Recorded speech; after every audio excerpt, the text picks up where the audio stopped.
مزید آسانی سے کہنا چاہیں تو غیر نامیاتی اور نامیاتی، یعنی کہ آرگینک اور ان آرگینک. ٹھیک ہے، ان کی آگے تعریف بہت لمبی چوڑی ہوتی ہے، لیکن یہ بنیادی بات آپ کے ذہن میں ہونی چاہیے کہ نامیاتی اور غیر نامیاتی سے کیا مراد ہے. پہلا نامیاتی مرکب جو تیار کیا گیا وہ یوریا تھا، جو ہمارے پیشاب میں موجود ہوتا ہے. اس لیے میں نے آپ کو یہ وضاحت کرنا زیادہ ضروری سمجھتا تھا کہ نامیاتی سے میری کیا مراد ہے. تو ہڈی کے اندر نمک کے تیزاب میں بھگونے کی صورت میں اس کا نامیاتی مادہ اور غیر نامیاتی مادہ الگ الگ ہو جائے گا. ہمارے جسم کے اندر مختلف قسم کی ہڈیاں ہوتی ہیں ہمارے جسم کی ضرورت کے حساب سے. اگر ہم دیکھیں تو ہمارے جسم کے سروں کے اوپر جس طرح انگلیاں ہیں، پیروں کی انگلیاں ہیں، ان کے اوپر اگر آپ ہڈیوں کو دیکھیں تو ہڈیوں کا جو آغاز ہوتا ہے وہ بہت چھوٹی چھوٹی ہڈیوں سے ہوتا ہے. ان میں سے بعض چھوٹی ہڈیاں اتنی نازک ہوتی ہیں کہ جس طرح پھول کی پنکھڑیاں. ان کے لیے اناٹمی کے لیے جو لفظ استعمال ہوتا ہے اسے کہتے ہیں کارپل اور میٹا کارپلز. کارپل پھول کا وہ حصہ ہوتا ہے جو بالکل ایک ڈنڈی نما ہوتا ہے اور پھول کے وسط کے اندر ہوتا ہے. اگر آپ پھول کو دیکھیں تو پھول کے درمیان میں تقریباً ہر پھول کے ہی درمیان میں آپ کو 4 سے لے کر 6, 8 اور 12 تک باریک باریک ڈنڈیاں نظر آئیں گی جو پھول کے تقریباً درمیان میں ہوتی ہیں. تو جس طرح وہ بہت نازک ہوتی ہیں اسی طرح ہمارے ہاتھ کی ہڈیاں یا ہمارے پیروں کی ہڈیاں یہ بہت نازک ہڈی ہوتی ہیں، اس لیے ان کا نام دیا گیا کارپل. اور آپ یہ نوٹ کریں گے کہ جتنا جتنا یہ جسم کے مرکز سے دور ہوتی جائیں گی اتنی ہی یہ ہڈیاں چھوٹی اور نازک ہوتی جائیں گی، اور اتنا ہی ان کے اوپر موجود جو گوشت کی مقدار یا اس کے اوپر موجود چربی والے مادوں کی مقدار یا اس پر پردوں کی مقدار بھی بدلتی جائے گی.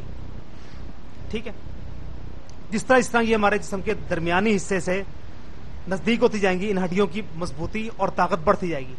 اس کی مثال پیروں کے انگلیوں کے اندر ہڈیوں کی تعداد، اس کے بعد پنجے کے اندر ہڈیوں کی تعداد، اس کے بعد پیر کے اندر ہڈیوں کی تعداد، اور اس کے بعد ران کے اندر ہڈیوں کی تعداد.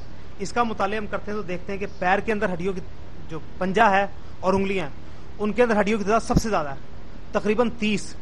اس کے بعد ہم آگے کی طرف چلیں تو ہمارے پیر میں یہ جو نچلا یہ والا حصہ ہے اس کے اندر 2 ہڈیاں صرف، اور اگر اوپر ران کی طرف آ جائیں تو اس کے اندر صرف ہڈیوں کی تعداد 1 ہے، اور یہ ہمارے جسم کی سب سے سخت اور مضبوط ہڈی ہے. ٹھیک ہے، اس کے بعد ہم ہاتھوں کی طرف آئیں. انگلیوں کے اندر ہڈیوں کی تعداد ہمارے جو یعنی مشت ہے یعنی کہ پنجہ اس کے اندر ہڈیوں کی تعداد بہت زیادہ ہے، تقریباً وہی 30 کے قریب ہے. اس کے بعد بازو کے اندر 2 عدد، اور اس کے بعد یہاں سے لے کے یہاں تک 1 بڑی اور مضبوط ہڈی. ٹھیک ہے، جس طرح ہم نزدیک آتے جائیں گے ہڈیوں کی شکل اور ساخت تبدیل ہوتی جائے گی. اس کے بعد ہمارے اندرونی اعضاء جو اعضاء رئیسہ ہیں، قلب اور پھیپھڑے، کیونکہ بہت زیادہ نازک ہوتے ہیں اور یہ لگاتار ہر وقت تقریباً 1 سیکنڈ کے آدھے حصے میں بھی اپنی حرکت کو برقرار رکھتے ہیں، اور ان کا سکون کا وقت بہت کم ہوتا ہے، اور یہ بہت زیادہ نازک بھی ہوتے ہیں. ان کی حفاظت کے لیے قدرت نے پسلیوں کو ان کے اوپر ان کی حفاظت کے لیے مقرر کیا. اگر آپ پسلیوں کی ساخت کو دیکھیں تو پسلیاں بے انتہا سخت یا بے انتہا مضبوط یا بے انتہا موٹی نہیں ہیں، بلکہ ان کی حفاظت کے لیے دوہرا معیار اختیار کیا گیا. ان کے اوپر جھلیوں کی تعداد کسی اور ہڈی کی نسبت زیادہ ہے. بات سمجھ آئیے آپ کو؟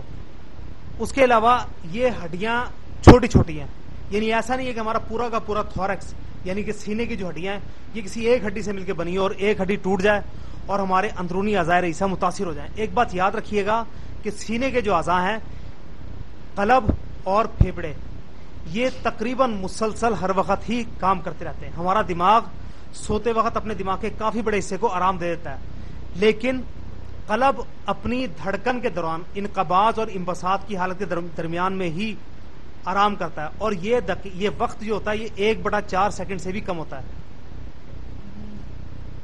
اب اگر خدا نہ خواستہ ہماری ایک ہی پسلی ہوتی، جس طرح ہمارے بازو کی ایک ہی ہڈی، اس طرح ایک چوڑی ہڈی ہوتی، اس نے ایک پائپ کی طرح ہمارے سینے کو لپیٹا ہوتا، وہ ٹوٹ جاتی، اس کی کچھ کرچے جا کے دل کو مضروب کر دیتی، تو کیا دل اپنا کام کر سکتا تھا؟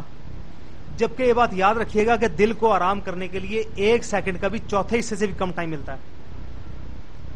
یہ بات یاد رکھیے گا، نہیں مل. اس کے لیے قدرت کی صناعی آپ دیکھیے، قدرت کی کاریگری دیکھیے کہ پسلیاں بنائی گئیں اور وہ ان کے درمیان میں بھی فاصلہ ہے. اور یہ فاصلہ پر کس طرح کیا گیا؟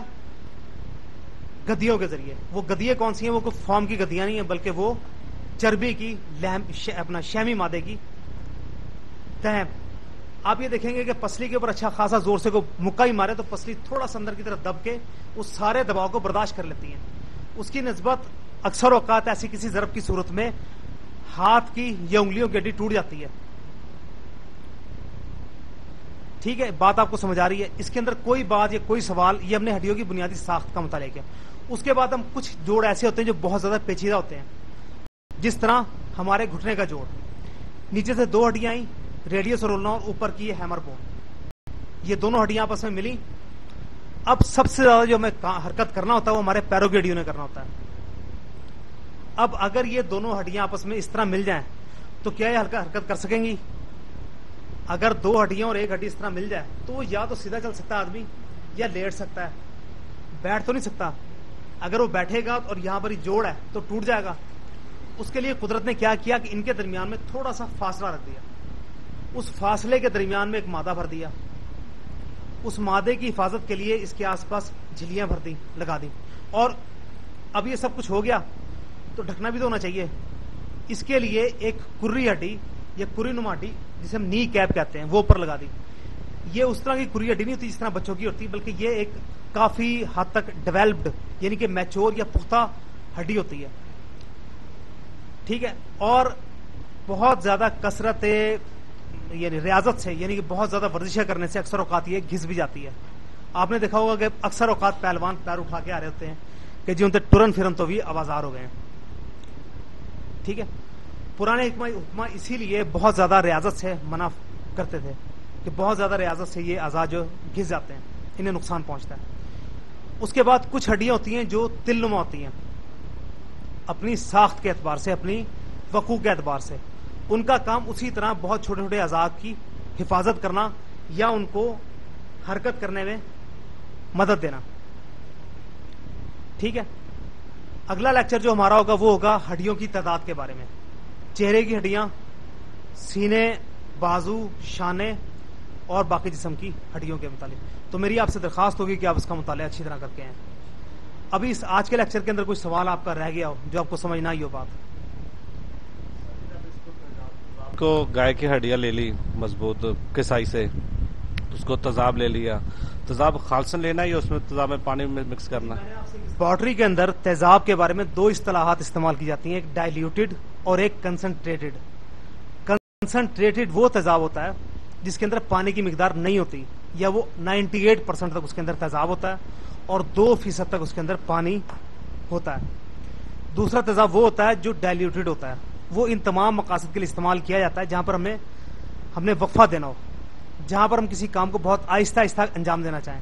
اگر آپ کنسنٹریٹڈ یا تیز تیزاب ڈالیں گے تو ہڈی بہت تیزی سے جل جائے گی. مطلوبہ نتائج آپ کو